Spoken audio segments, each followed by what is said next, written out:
Bonjour Jennifer, Bonjour Shafik. tu vas bien? Très bien, merci. Et toi-même? Ça va super. Alors, bon, je suis Shafik Ben Ammar, je suis opérateur de premier degré du protocole de l'Académie Grifasi et on se retrouve aujourd'hui pour une nouvelle enquête. Alors, Jennifer, tu es Tout ma à fait, télépathe sur cette exploration. c'est T'as envie? ça. Alors, pour- Alors, donc moi, je suis donc Jennifer, voilà, je suis magnétiseuse de profession. Je me forme également à l'hypnose. Enfin voilà, j'aimerais faire plein de choses dans ces domaines-là. Voilà. d'accord, très intéressant. Alors, aujourd'hui, on va partir pour ce 84e cycle d'investigation du protocole de l'Académie Grifasi. Tu ne connais pas le sujet? Non, du tout. Voilà. Alors, dès que tu es prête, on va Mhm. pouvoir commencer. Je me mets juste, voilà, Mets-toi bien, tranquillement. tranquillement. Laisse partir tout ce qui n'a aucune utilité pour ce travail que l'on va faire maintenant. Prends une bonne inspiration. Et à l'expire, c'est comme si toutes les tensions du corps pouvaient partir, sortir du corps et s'évanouir, et le corps se détend de plus en plus. Je vais compter de 1 à 10. De 10 à 1 plutôt.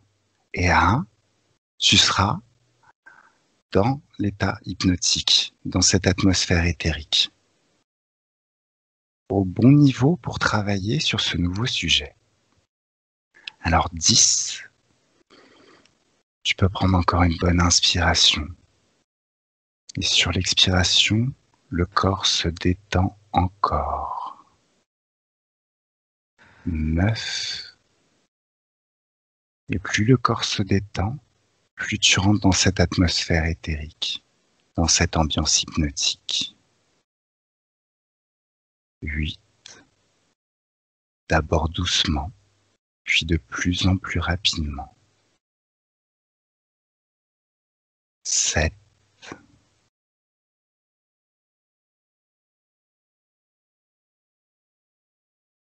6. Et plus tu rentres dans cette atmosphère éthérique, plus tu peux te demander à quel point ça peut aller encore plus loin et plus vite. 6.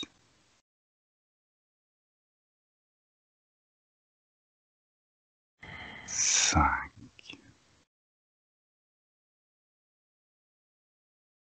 4.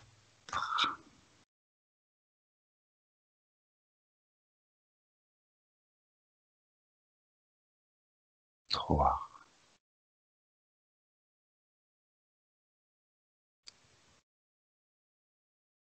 2.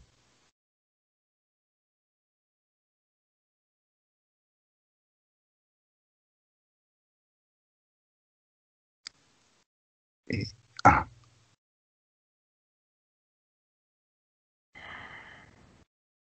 Jennifer, comment tu te sens? Très détendu. Bien? Oui. Super. Est-ce que tu as envie d'élever tes fréquences? Ah, avec plaisir. Alors, dans cette atmosphère éthérique, tu es illimité, tu es Dieu. Donc d'une pensée, tu vas ouvrir un portail de très très haute fréquence. Hmm.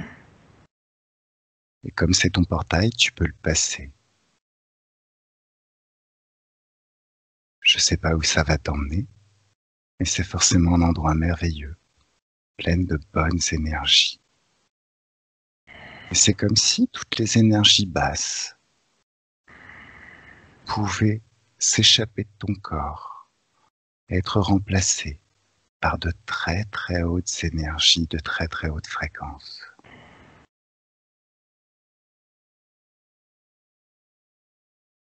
Est-ce que c'est agréable?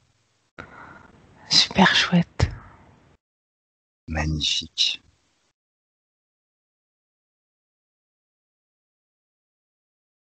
Tu peux me dire dès que tu veux qu'on commence, dès que tu es prête.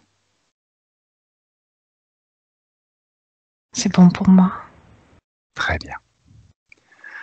Alors, je vais te demander de te connecter au terme, au mot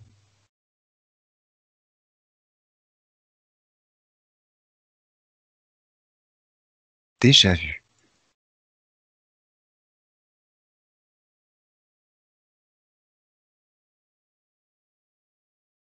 Et à 3, tu es connecté au mot déjà vu. 1, 2, 3.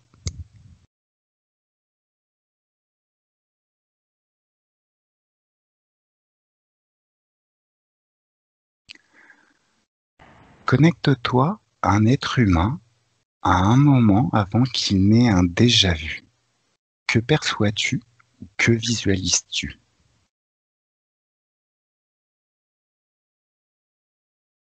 J'ai pas compris la question par rapport à un être humain. Alors, dans les terres, Oui. il suffit juste que tu demandes, souhaites un être humain qui a certaines caractéristiques éthériques pour que cet être se présente devant toi. Alors, moi, ce que j'aimerais, c'est que tu te connectes à un être humain juste avant qu'il n'ait un phénomène de déjà vu.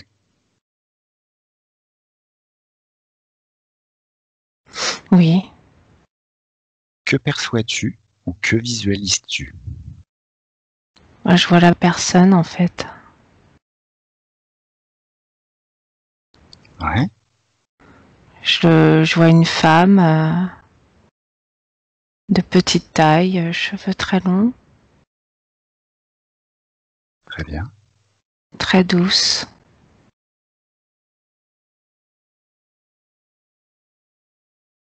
Est-ce que tu vois autre chose?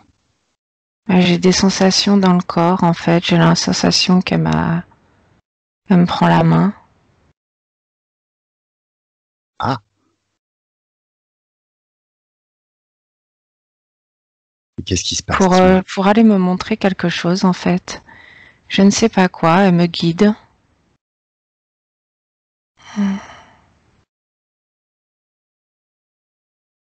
Alors, demande-lui de te dire où elle veut t'emmener.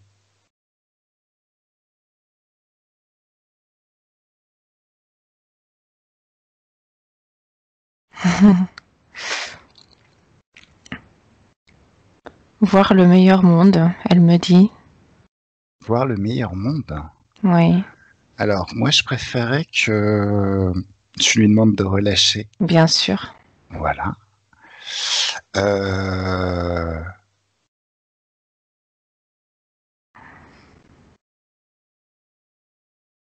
je pense qu'il faudrait se déconnecter. Je sais pas Ah, trop. Tu le sens comment, toi? bah je sais pas, Vole-lui mais je ressens. l'information. Quelles sont ses intentions envers toi? Tu le sais dans cet espace. Oui, mais très bonne, très. Y a rien de négatif du tout. Alors, regarde-la dans les yeux. Et dans les terres, tu es capable de reconstituer son ADN. Qu'est-ce que tu vois?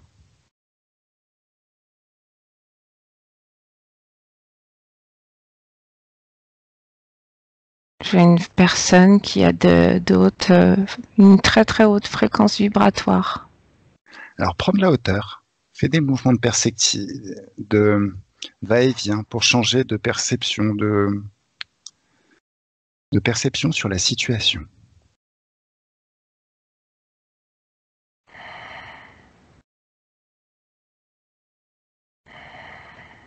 Qu'est-ce que tu vois? Bah, elle s'en va, donc. D'accord.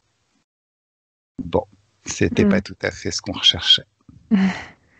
Alors, concernant le phénomène de déjà vu,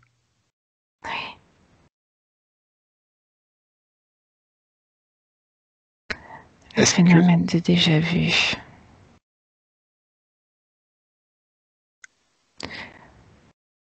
Alors c'est assez bizarre. J'ai le mot trou noir. ah, Le commencement.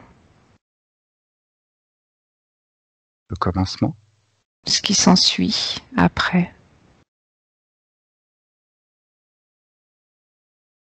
Est-ce que tu as des précisions? Dans cet espace, tu sais. Il y a une autre compréhension des choses. Il y a 4, tu sais précisément. 1, 2, 3, 4. Le début de la vie. Le trou noir, c'est le début de la vie. D'accord. Ce qu'on a déjà tous vu, en fait.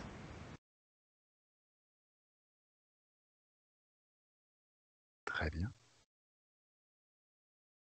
Est-ce que tu perçois encore d'autres choses? Non. Bien. Alors on va passer à la deuxième question. Maintenant, recherche dans les terres ce qui provoque la manifestation du déjà-vu chez les êtres humains.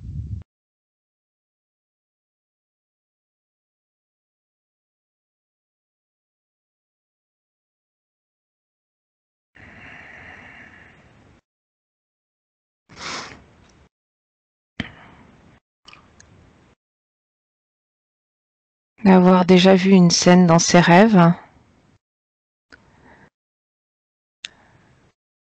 La...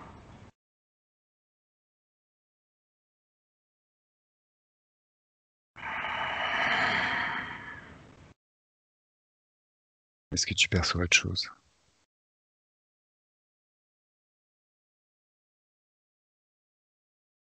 Je suis dans un endroit, en fait. Je suis dans une maison et cette maison, je la connais déjà.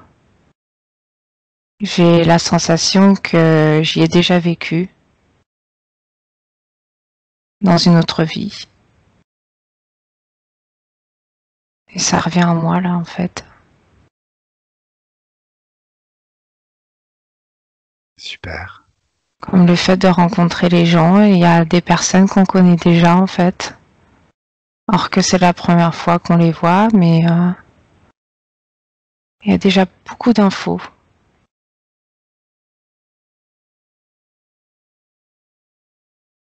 On garde tellement de choses, en fait, en nous.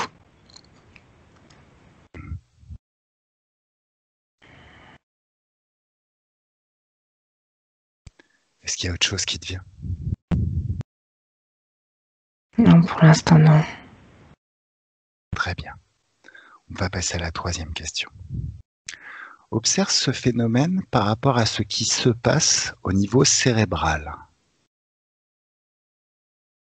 Je vois une pause. Une pause. Oui, le cerveau se met en pause au moment où il y a la sensation de déjà vu. Comme si c'était court-circuité.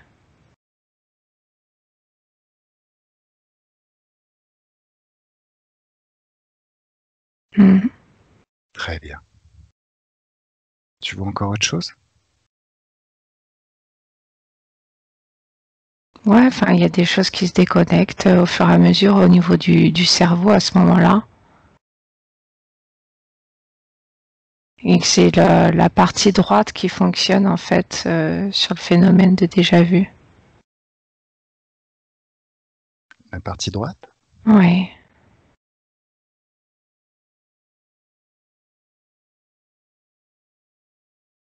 Des précisions sur la partie droite?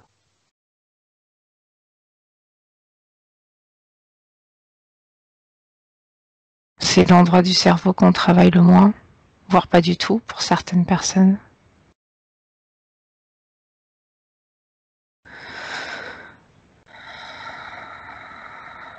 C'est quasiment inexploité pour certains même. D'accord. Est-ce que tu as d'autres informations qui te viennent?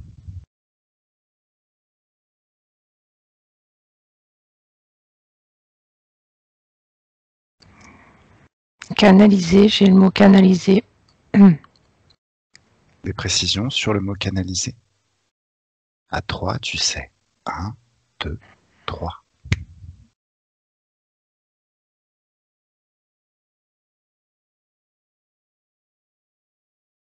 Recevoir des messages de d'autres planètes, en fait. Parce que là, c'est clairement d'autres planètes, je vois. Avoir cette capacité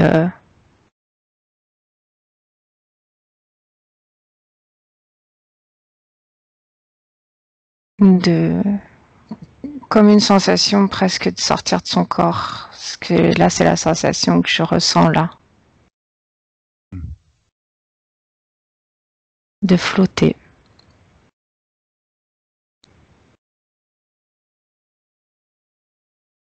Est-ce qu'il y a autre chose qui te vient? J'ai la sensation qu'en fait, il y a des choses... au niveau des neurones, je vois des micro-connexions, mais à toute vitesse, toute vitesse, toute vitesse. Du côté droit du cerveau, justement, et c'est ce qui amène à cet état de... J'ai la sensation...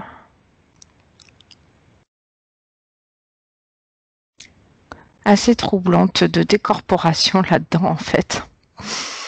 Est-ce que c'est agréable? Non, pas... Alors, pas quand ça s'enclenche, non. D'accord. Alors, déconnecte du canal physique. Physiquement, tu te sens bien. Oui. Si tu as besoin d'élever tes fréquences à n'importe quel moment, donne-moi une petite pause pour que tu puisses ouvrir un portail de très très haute fréquence. Oui, non, ça va très bien là. Ok, super, super, super. Alors, on passe à la prochaine question. Observe la mémoire à court terme et la mémoire à long terme. Où se produit un déjà-vu? Que perçois-tu ou que visualises-tu?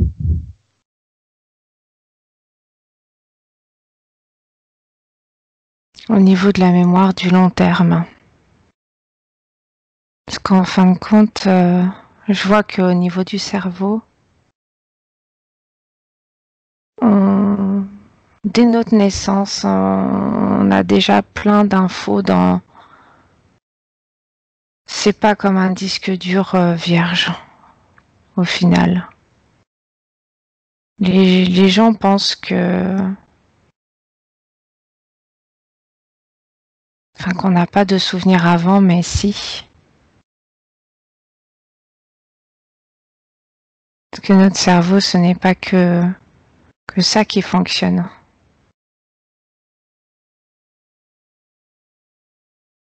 C'est... Notre âme se souvient d'énormément de choses, garde en lui beaucoup de choses à travailler, de blessures, et ce qui fait que le cerveau n'est pas vierge de toute info. T'as des précisions?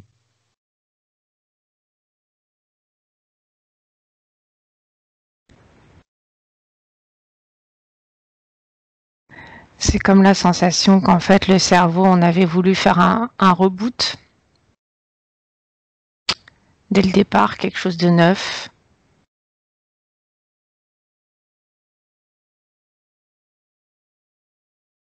Mais en cherchant bien, en fait, voilà, il y a des choses qui reviennent, comme quoi on les a déjà vécues, déjà vues.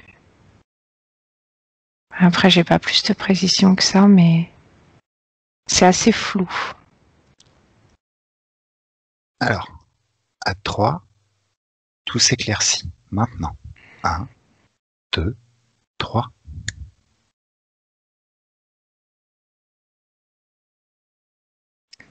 Est-ce que c'est plus clair? Je suis pas certaine.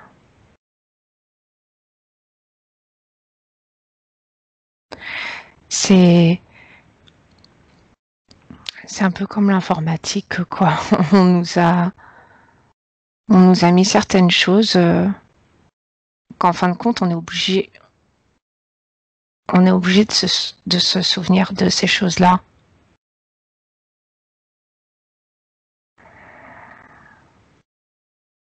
Très bien. Ça va? Oui, mais j'ai une sensation dans le corps, là, du côté droit. Assez bizarre. C'est quoi? Pas désagréable, mais comme des frissons tout le long, que le côté gauche du corps. Que le côté gauche du corps. Oui. Ok. Alors, dans cet espace, tu es Dieu, tu sais tout ce qui t'arrive. En prenant de la hauteur, qu'est-ce que tu vois?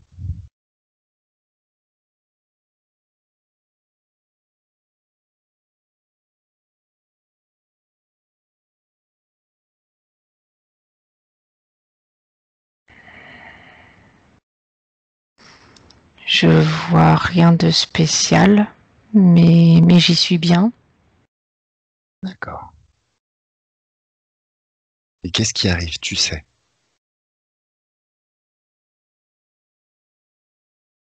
À 4, tu sais. 1, 2, 3, 4. En fait, je me retrouve dans un paysage. Ok. Enfin, je suis... c'est comme si je volais au-dessus des montagnes, quoi.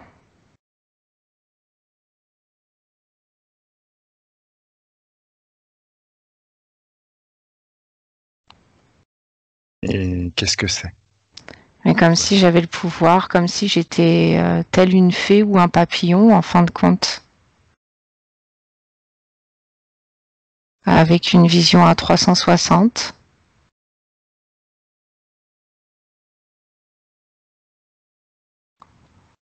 C'est très...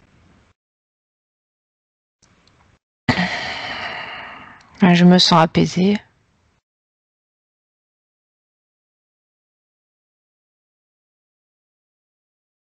Bien.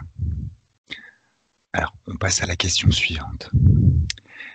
Y a-t-il un rapport entre un déjà-vu et les souvenirs ataviques, résiduels ou plutôt primordiaux de la partie subliminale? Oui, non, en partie. Il va falloir répéter encore la question, s'il te plaît. Avec plaisir. Y a-t-il un rapport entre un déjà-vu et les souvenirs ataviques, résiduels ou plutôt primordiaux de la partie subliminale? Oui, non, en partie. Oui. Un grand oui. Un grand oui. Ah oui, c'est exactement ce que je disais tout à l'heure sur le fait d'avoir déjà cette, des choses vécues, des choses vues déjà en nous. Alors,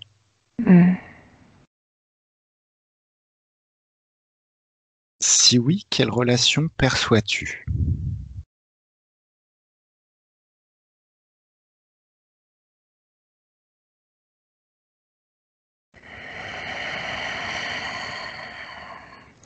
J'ai les mots qui me viennent pour travailler sur des blocages, sur des choses qu'on aurait mal faites ou avant d'arriver dans ce monde-là, en fait, dans ce corps, parce que je peux parler réellement comme ça. C'est toutes les choses qu'on a à travailler, ouais, c'est vraiment travailler. Je le vois en gros.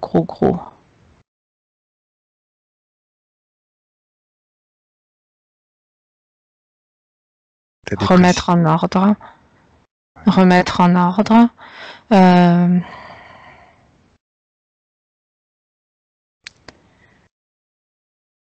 Affiner certaines choses qu'on aurait... je redis la même chose, mais... Ouais. Pousser, c'est comme si, voilà, il y avait des buts à atteindre et Ces buts-là, il faut y arriver à tout prix.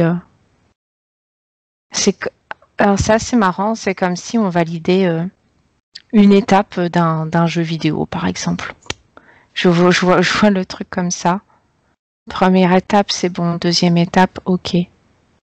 On va à la troisième, donc maintenant, il va falloir débloquer tout ça. Est-ce que tu as encore des précisions, des choses qui arrivent?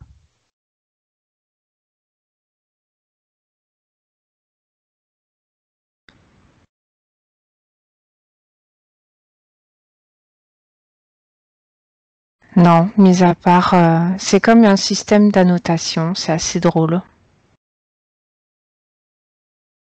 Comme les basiques à l'école, je trouve ça bizarre. T'as d'autres choses qui arrivent? Non. Ok. On passe à la question suivante alors. Un phénomène dysfonctionnel de nature psychique peut-il créer un déjà-vu? Oui, non, en partie.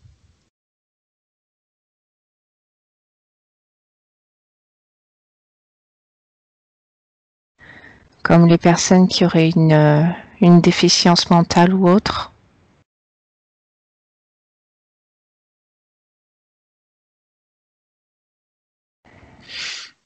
Je dirais non.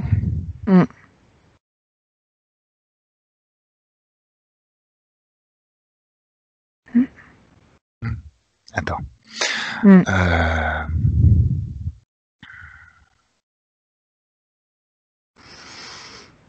Des précisions? Bah c'est la même chose que tout à l'heure, mais c'est que il y a un court-circuit quelque part et je pense pas que ça aille au-delà. Je pense pas qu'il. Enfin, j'arrive même pas à m'exprimer. Qu'est-ce qui t'en empêche? Je sais pas, de répéter la question éventuellement. D'accord. Parce que là tout s'est mélangé. Alors, que les choses s'éclaircissent maintenant. 1, 2, 3.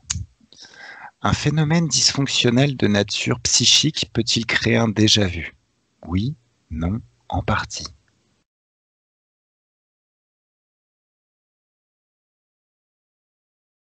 Ouais, je reste sur le non. D'accord. Alors.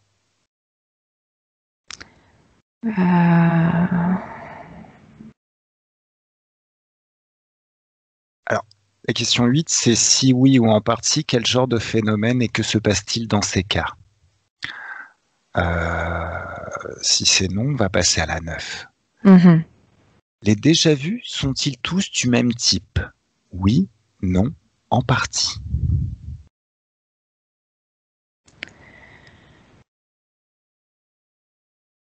Éventuellement en partie. En partie.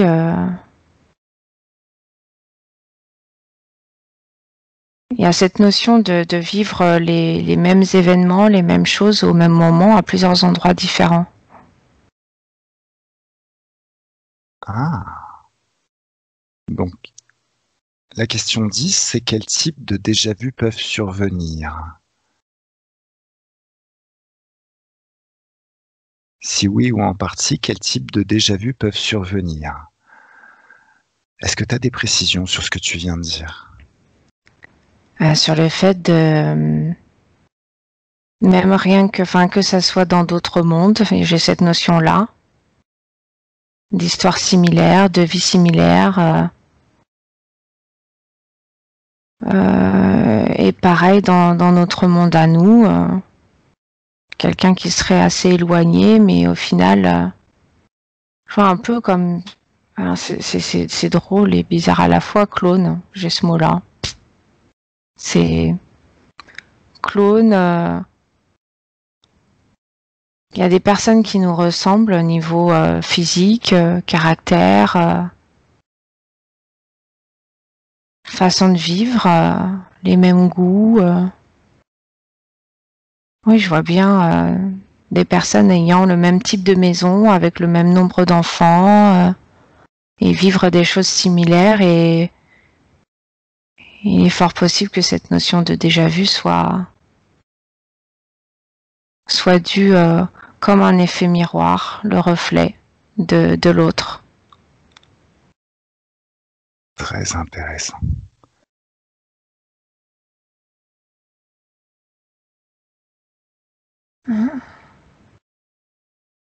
Est-ce que tu as des précisions ou d'autres choses qui te viennent?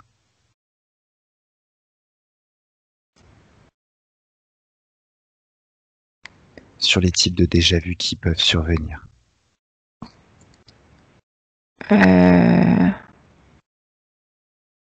La notion...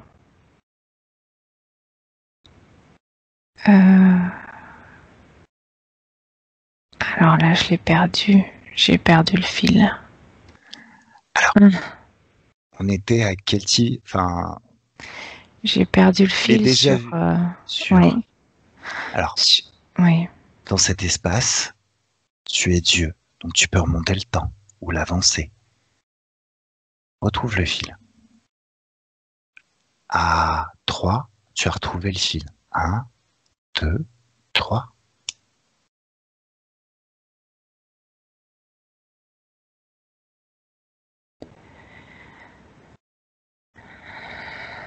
Tu l'as retrouvé? Oui, mais c'était la phrase que je voulais dire que j'ai pas... Ah, la question? Ah, la question, oui. Alors, je te répète. Oui, non, mais j'avais quelque chose à rajouter dessus et ça ne vient plus. Ah. Sur l'effet miroir, il y avait autre chose ensuite sur l'effet miroir.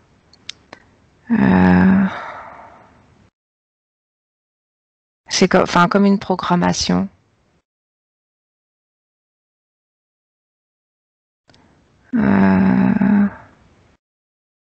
Oui. Un peu comme si on mettait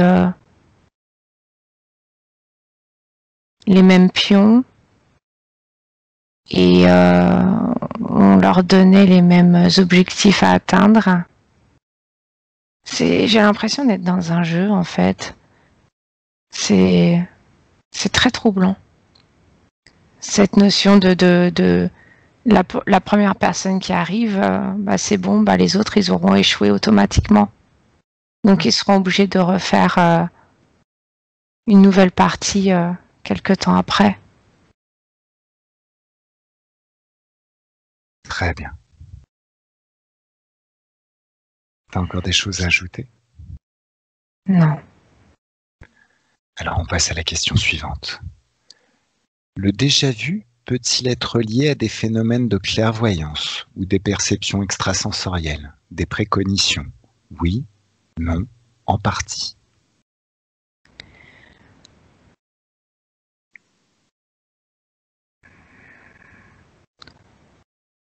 Je dirais non, parce que toute personne est en mesure et est capable d'avoir ces sensations-là, en fait. Il n'y a pas besoin d'avoir... quoique cette notion d'extrasensoriel, nous l'avons tous. C'est le côté animal. Mais beaucoup d'entre nous l'avons oublié.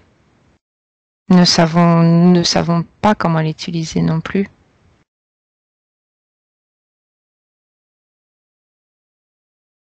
Très bien. Alors, la question suivante, c'est si oui, comment vois-tu ce lien? Comment se manifeste-t-il?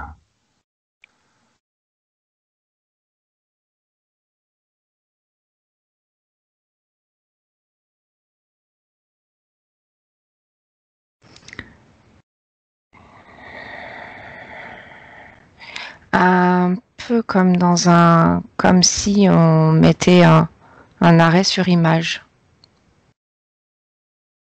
Et tout est au ralenti.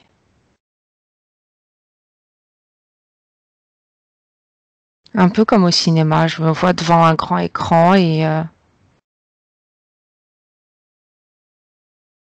ça s'avance petit à petit en fait. La scène du déjà vu est très très lente. J'ai cette sensation que c'est pour pouvoir percevoir le moindre détail de la scène. J'entends messages et avoir des messages à comprendre dans les scènes de déjà vu et à travailler dessus, je pense. D'accord. Est-ce que tu as des précisions encore? Non. Ok. Alors, question suivante. Y a-t-il une relation... Oui, ça va? Non, pardon, je respire. Ah, t'as le droit. Sois bien. Alors, y a-t-il une relation entre déjà vu et rêve?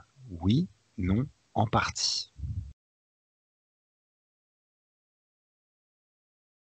Oui. Oui, mais rêve à proprement parler, on a cette sensation que c'est un rêve. On a cette sensation que c'est un rêve. Oui, mais la scène, elle se produit au même moment, à un autre endroit. D'accord. D'où cette sensation de rêve, mais c'en est pas un. Ok.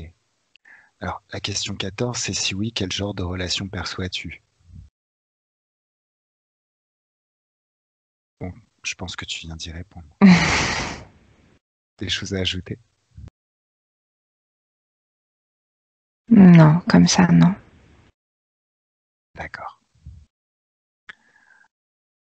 Alors, y a-t-il une relation entre déjà vu et vie parallèle? Oui, non, en partie. Et si oui, quelle relation? Tout à fait, oui. Est-ce qu'il y a d'autres choses qui viennent sur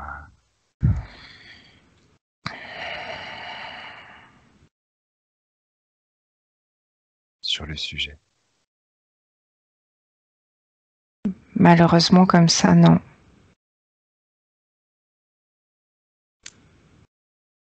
Alors, interroge l'éther si tu veux. Dans cet espace, tu sais. Dans l'éther, toutes les informations te viennent dès l'instant où tu te poses les questions. Alors je recommence, je te repose la question. Y a-t-il une relation entre déjà vu et vie parallèle? Si oui, quelle relation? Puisque tu es arrivé à la réponse oui. Mhm.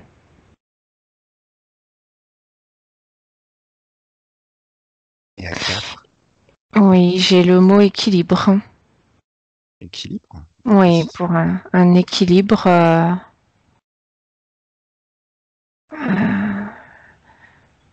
je creuse.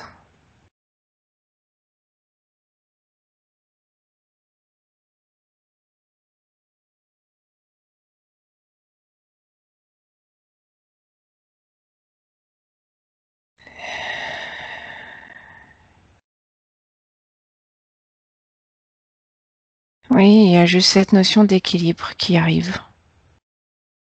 Tout n'est qu'une question d'équilibre. Est-ce qu'on Et peut avoir des précisions? hmm.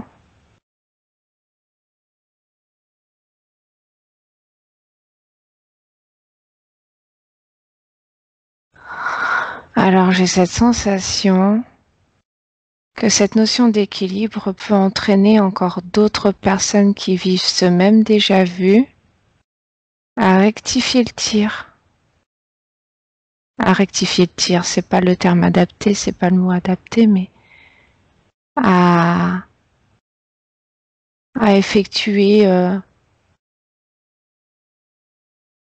la même scène et du coup cette notion d'équilibre à apporter à la troisième personne qui sera dans cette phase de déjà vu,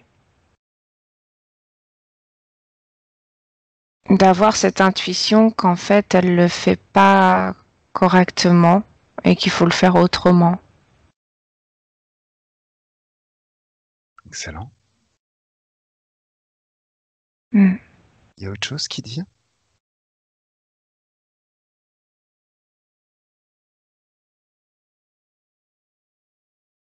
Non.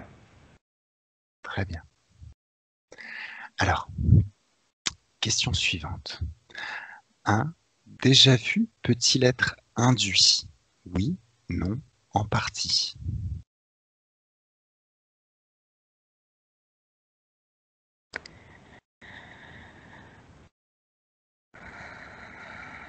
Oui. Dans quel cas est-il oui, est-il induit et comment?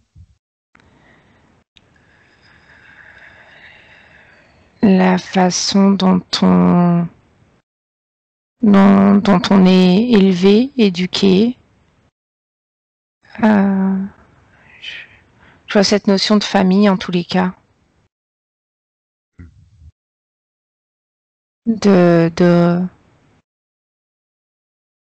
Les choses continuent dans la famille, génération après génération.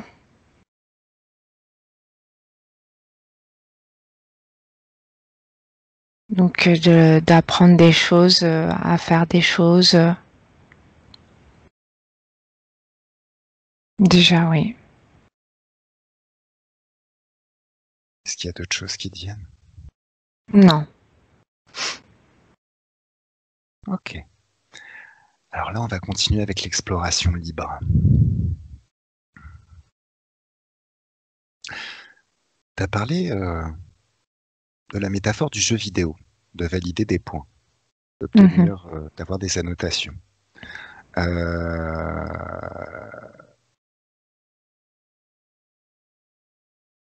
Est-ce que tu as des précisions sur qui met ça en place? J'ai cette sensation qu'en fait, c'est ce qu'on signe en fait. Un pacte, un contrat, peu importe, pour refaire ces choses-là dans cette vie-là et y arriver à tout prix. Ouais, c'est assez bizarre cette notion-là.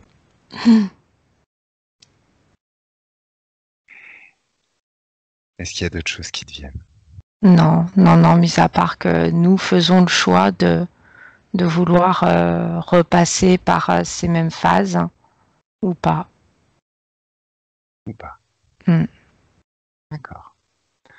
Des précisions sur le ou pas? Qu'est-ce qui se passe dans le cas d'un ou pas? C'est qu'on aurait d'autres choix. J'ai la sensation, encore une fois, qu'en fait, il y a des points à travailler, il y a des choses à voir, mais c'est pas à l'infini.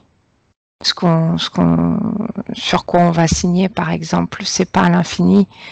Et du coup, dans le pas, c'est qu'on peut choisir autre chose à travailler que ce qu'on nous propose.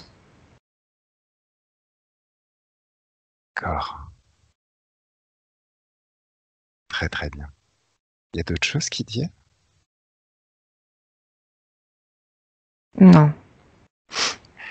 Alors, il y a aussi quelque chose que tu as dit qui était très très intéressant sur les phénomènes de clones. Mm-hmm.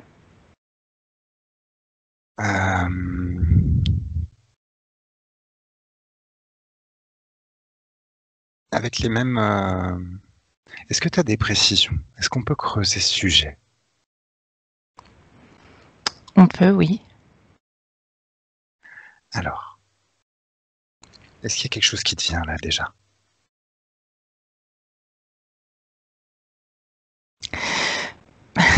Enfin, clone, oui, il y a jumeaux dedans aussi.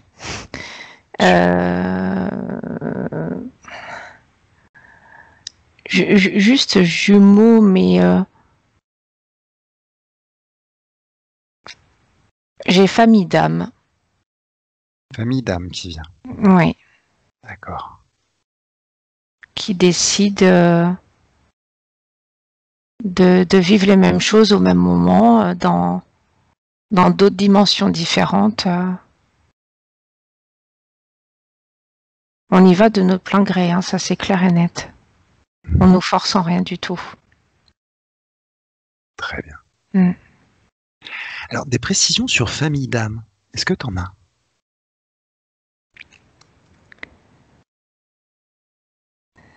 C'est qu'ailleurs, en fait, on fait partie du même groupe de personnes.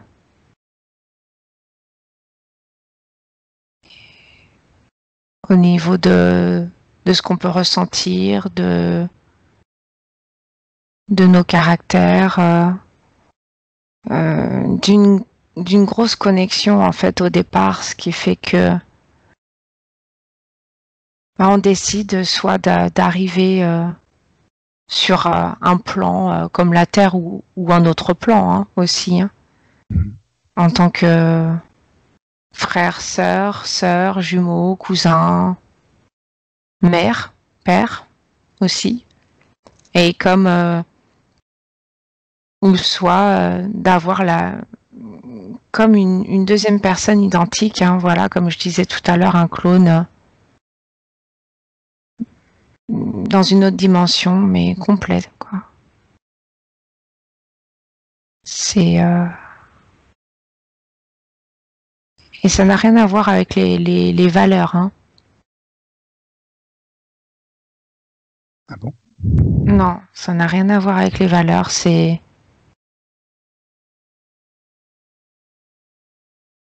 au niveau de ce qu'on peut dégager en fait, niveau énergétique parlant. Est-ce qu'il y a d'autres informations qui te viennent?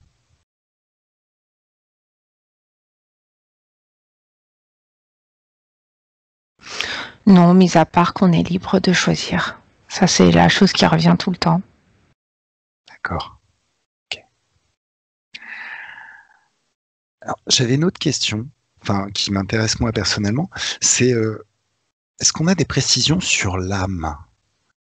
Alors, en règle générale, nous, on fait référence à la partie éthérique, à la cataphasie. C'est quoi l'âme par rapport à la partie éthérique?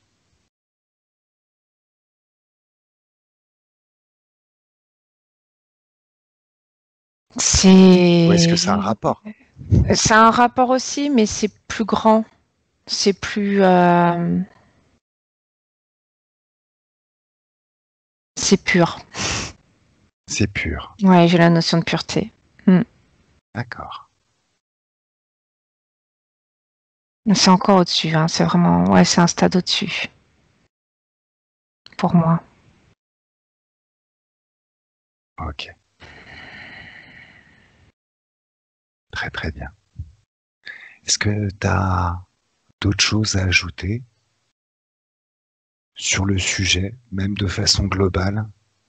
Est-ce qu'il y a quelque chose qui te paraît pertinent, vraiment pertinent, autour de toute l'enquête, en passant en revue tout ce qui a été dit, comme si tu prenais un petit peu de recul, une vision un petit peu grand angle?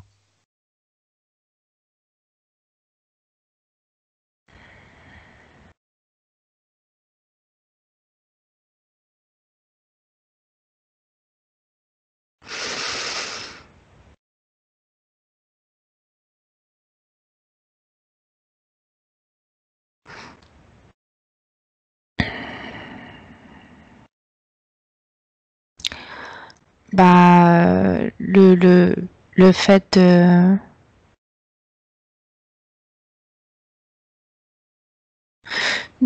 se considérer comme dans un jeu, en fait. Oui. J'ai la sensation qu'en fait, oui, c'est réellement ça, c'est qu'on est là pour faire plein de choses, mais c'est comme un jeu, mais après, cette notion de compétition me dérange.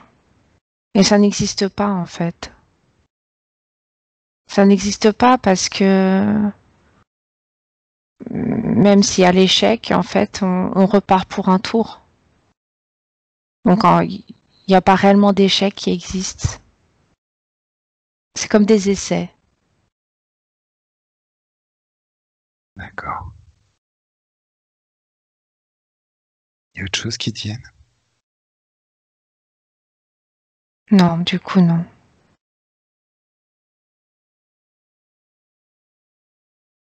Est-ce que tu veux revenir? Ah, je suis bien là. Ah, profites-en. Oui, on peut. Alors en même temps, tu reviens quand tu veux, hein. Faut juste que tu te souviennes d'une chose. C'est que dans cet espace, c'est toi Dieu. Oui, Qui que ce soit qui vienne te voir dans cet espace éthérique, il faut absolument que tu vérifies son ADN. oui, Et dans cet espace, dès que quelqu'un se présente devant toi, tu peux lui voler l'information de quelles sont ses intentions. Sont-elles bonnes ou mauvaises? oui, Un petit tour dans les hautes fréquences? oui. Oui. Alors, comme tu es la déesse de ton espace intérieur, tu ouvres un portail de très très haute fréquence. Alors, je sais pas, moi quand je le fais, j'arrive à la plage. Ah, moi, je suis à la montagne, hein. Je Ah, sais pas pourquoi, j'adore la mer pourtant, mais là, je sais pas, il y a un paysage un peu hors du commun. C'est ouais, magnifique. C'est comme si voilà, j'étais au-dessus, je voyais une grande vallée. Il n'y a aucune habitation, mais c'est une grande vallée, quoi. dans cet espace, le temps n'existe pas. Tu pourrais y passer une semaine et ça durait juste une seconde, même pas de temps d'horloge. Juste dis-moi quand tu veux revenir. Oui, c'est bon. Je sais que je peux y retourner quand je veux, donc Ça marche. Alors, je vais compter de 1 à 5. Et à 5, tu seras complètement dans l'ici et maintenant, parfaitement à l'aise dans tes sensations et dans ton corps. 1, tu reviens et tu sens de plus en plus le corps. 2, de plus en plus à l'aise dans l'ici et maintenant et dans ton corps. 3, le corps parfaitement détendu.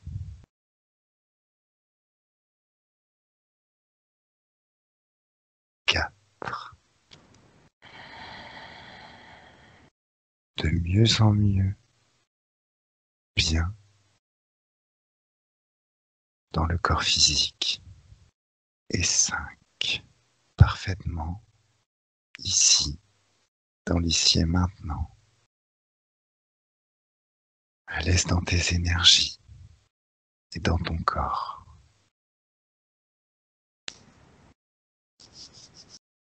c'est bon, c'est bon. Comment tu te sens? Oui, ça va. Non, non, ça va très bien. Super. Voilà. Alors, je vais couper l'enregistrement et je reste avec toi. Della cosiddetta sessione di ipnosi investigativa. In realtà non esiste una sessione di ipnosi investigativa. Non che non si possa fare investigazione di ipnosi, però è che non esiste una sola sessione di ipnosi per dire si è fatta investigazione, per prendere quell'informazione come buona. Perché? Sappiamo intanto che l'informazione che arriva in ipnosi è molto contaminata, la percentuale di inquinamento dell'informazione è altissima. Pensate a questa informazione che viaggia per tantissime dimensioni, attraversa densità, passa per coscienze che volontariamente o involontariamente possono distorcerla e poi arriva infine alla persona che sta in ipnosi, che ha una coscienza, ha una mente, ha un'esperienza e interpreta questa informazione secondo la sua struttura mentale, secondo le sue credenze, che per quanto si possa essere più o meno liberi mentalmente, liberi pensatori, sempre c'è una parte subliminale che interpreta in base all'educazione ricevuta, alla cultura e, perché no, anche tutte le esperienze di esistenze passate che ancora lasciano un segno in noi. Per capirci, è come se dovessimo parlare con un'altra persona immersi nell'acqua, a qualche metro di distanza, cercando di utilizzare un mezzo, che è quello della corda vocale, che è fatto per produrre suoni da trasmettere nell'aria. Noi stiamo utilizzando questo strumento per far passare un'onda sonora nell'acqua o in un liquido. Chiaramente il suono viene completamente distorto, sempre ammesso che sia per il nostro corpo facile e non difficoltoso poterlo fare senza avere dei problemi come ingurgitare acqua o eccetera. Ma non solo. Supponiamo che per questo tipo di comunicazione utilizziamo anche due lingue diverse, per esempio un italiano e un russo o un giapponese. Per quanto possiamo anche interpretare il labiale, non possiamo capire quello che ci sta dicendo, perché la lingua è diversa. La lingua, diciamo, da dove parte l'informazione a dove arriva è completamente diversa, il codice, il linguaggio è diverso, ma possiamo anche cercare di capirci attraverso i gesti, attraverso le espressioni facciali. Per quanto sia ipoteticamente facile poterlo fare sott'acqua, però non dobbiamo dimenticare che l'acqua non è l'aria e può distorcere l'immagine, ma non solo. Dobbiamo anche pensare che l'altra persona, che parla un'altra lingua, che viene da un'altra cultura, potrebbe interpretare i segnali che noi interpretiamo come X in Y. Per noi un sì è abbassare la testa dall'alto verso il basso, per esempio, sì, e il no da sinistra verso destra, no. In alcuni paesi orientali, come le Filippine credo o qualcun altro, utilizzano esattamente gli stessi segni, ma al contrario. No, sì. Immaginate due persone di queste due culture che stanno cercando di comunicare in maniera così difficoltosa e alla fine non gli rimane altro che interpretare il linguaggio corporale. Sì, che per l'altro invece no. Cosa voglio dire con questo esempio estremo? Che l'informazione da dove parte a dove arriva viene completamente deformata. Non sappiamo esattamente quale percentuale perché ogni situazione è a sé stante, però la percentuale di inquinamento, di distorsione, di contaminazione di questa informazione è assolutamente alto. Quindi fare una sessione investigativa, mettere una persona in ipnosi e chiedere di Tizio Caio Sempronio di una situazione o chiedere certi dati è assolutamente controproducente, è assolutamente inutile. Quindi vi chiederete cosa fate allora voi quando fate ipnosi, quando fate delle domande, quando cercate delle risposte e con queste informazioni che vi arrivano lavorate sulla situazione esoterica del cliente. Beh, non facciamo altro che recuperare questa informazione solamente per arrivare al problema del cliente e poi lavorarci.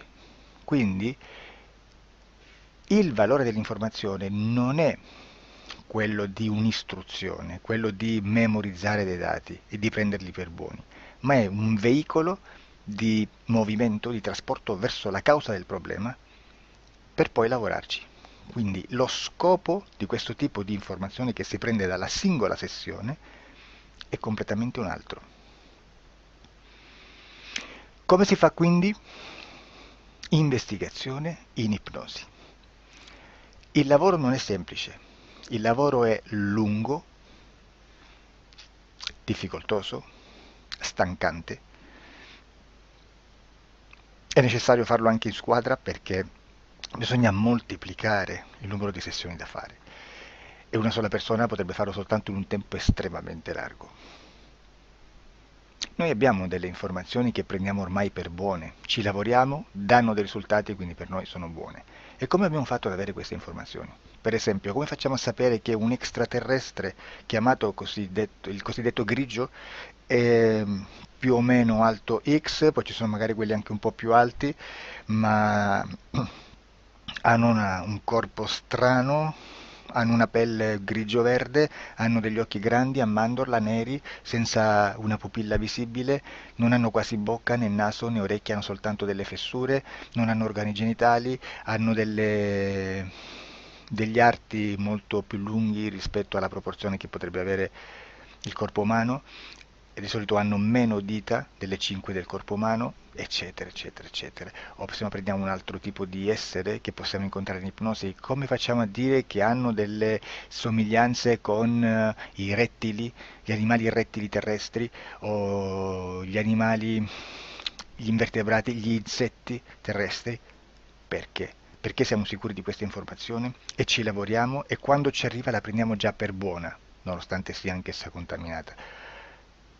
Perché queste informazioni sono arrivate da tantissime sessioni, fatte da tantissime persone, con tantissime altre persone sotto ipnosi, e che nel contesto di tutto il lavoro gli uni non sapevano degli altri. Questo dato può essere più o meno rilevante, sempre c'è contaminazione, e quindi possiamo prendere per buono anche un gruppo di lavoro dove l'uno possa sapere dell'altro. Ci potrebbe essere una contaminazione del contesto di quel gruppo di lavoro, ma si aggiunge semplicemente una piccola percentuale di questa contaminazione a già la grande che esiste. Non è così impossibile lavorarci. Da tutte queste sessioni, da questo grande numero di sessioni, migliaia, diciamo migliaia, noi prendiamo solamente quell'informazione che è uguale a tutte, che è in comune a tutte, o a quasi, perché magari qualcuna ci potrebbe essere niente in comune per una fortissima contaminazione, perché no? Ma dobbiamo prendere una stragrande maggioranza, proporzionalmente abnorme rispetto a quello che potrebbe essere un minimo di scartabile, e lì possiamo prendere per buona questa informazione. Quindi se noi su 10.000 persone diverse, con operatori anche diversi, in cui in ogni sessione vediamo un essere che più o meno ha le stesse caratteristiche del grigio o dell'insettoide, a forma di mantide religiosa, o il rettile a forma di lucertola, per esempio, di serpente o di quello che sia, o se vediamo il pianeta Marte più o meno di colore rosso, o se vediamo dei sotterranei eterici, non fisici, nel sottosuolo terrestre, soprattutto sotto le grandi città, dove c'è concentrato molto potere, molta energia di questo tipo, e chi più ne ha chi più ne metta. Se vediamo degli impianti che hanno certi tipi di funzioni, certi tipi di forme in certe parti del corpo, e questa informazione la ritroviamo tutta o quasi in tutte le sessioni fatte, eseguite, realizzate da tanti anni a questa parte, significa che quella è una informazione affidabile. E vi posso garantire che stiamo parlando di una percentuale bassissima. Su un 100% staremo, credo, forse più in basso di un 2-3%. Immaginate, tutto il resto è spazzatura, è informazione spazzatura. Sì, spazzatura.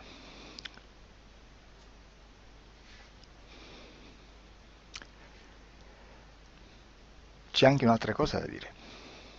Supponiamo che un operatore faccia un'ipnosi e voglia andare a vedere cosa fa Tizio, cosa fa Caio, cosa fa Sempronio. Arrivano delle informazioni e si dice che Tizio è biondo, Caio è zoppo e Sempronio è uno sportivo. Intanto già abbiamo detto che una sessione soltanto non serve, d'accordo? Ma poi c'è da dire che una coscienza, un essere in ambiente subliminale, la sua parte subliminale potrebbe non dare autorizzazione a questa fuoriuscita di informazioni. Mi potreste dire, e allora tu quando chiedi agli esseri cosa fanno, cosa non fanno? Beh, intanto la prendo sempre con le pinze perché abbiamo sempre detto che tutto è molto contaminato e mi serve solo per dirigermi da una parte. Ma c'è anche da dire che se un essere interferisce con l'altro, ha aperto un canale di comunicazione a cui non può ovviare, a meno che non lo recida, non lo annulli. Quindi quando io faccio la domanda a un essere, se lo faccio attraverso l'interferito, mi arriva l'informazione per un canale aperto che sottostà alla volontà dell'interferito. Sulla volontà dell'interferito parleremo in un prossimo video disclosures. Però, se io voglio fare un'investigazione sopra Tizio, Caio e Sempronio che non hanno nessun collegamento, nessuna interazione e nessuna interferenza con il soggetto con cui io sto realizzando l'ipnosi, non è detto che mi arrivi questa informazione. Assolutamente. Potrebbe esserci completamente un muro. Come potrebbe esserci informazioni perché quell'altra parte potrebbe autorizzare comunque. Ma non è detto. E comunque quando ci arrivano informazioni, in una situazione di non interferenza o non interazione, non possiamo sapere esattamente se sono informazioni che ha autorizzato la parte subliminale dell'altra persona o dell'altro essere, o qualche altro essere, qualche altra entità furba, approfitta della situazione, osserva quello che sta succedendo, si mette in mezzo, si fa passare per l'altro e dà informazioni, ovviamente distorte, prima perché non è detto che debba conoscerle, e anche se fosse potrebbe manipolarle a sua volontà e a suo vantaggio. E quindi immaginate che situazione ridicola ci si viene a trovare, in quale situazione ridicola ci si viene a trovare in questi casi. Da qui si vede quando un operatore riesce a utilizzare l'informazione in ipnosi come per lavorare su un soggetto. Da qui l'osservatore attento delle sessioni di ipnosi riesce a capire se quell'ipnosi è un'ipnosi affidabile, un'ipnosi con un livello di informazione certa, con una alta percentuale di informazione certa. Non vi nascondo che in futuro potrei anche impostare un lavoro per decifrare che livello di certezza di informazione c'è in un'ipnosi, analizzandola e spiegando il perché, spiegando i meccanismi di analisi di un'informazione in ipnosi, che poi anche è molto istintivo. Supponiamo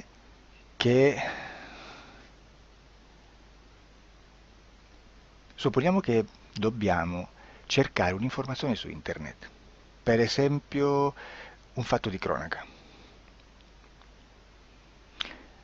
Voi preferite mettervi su un sito ufficiale?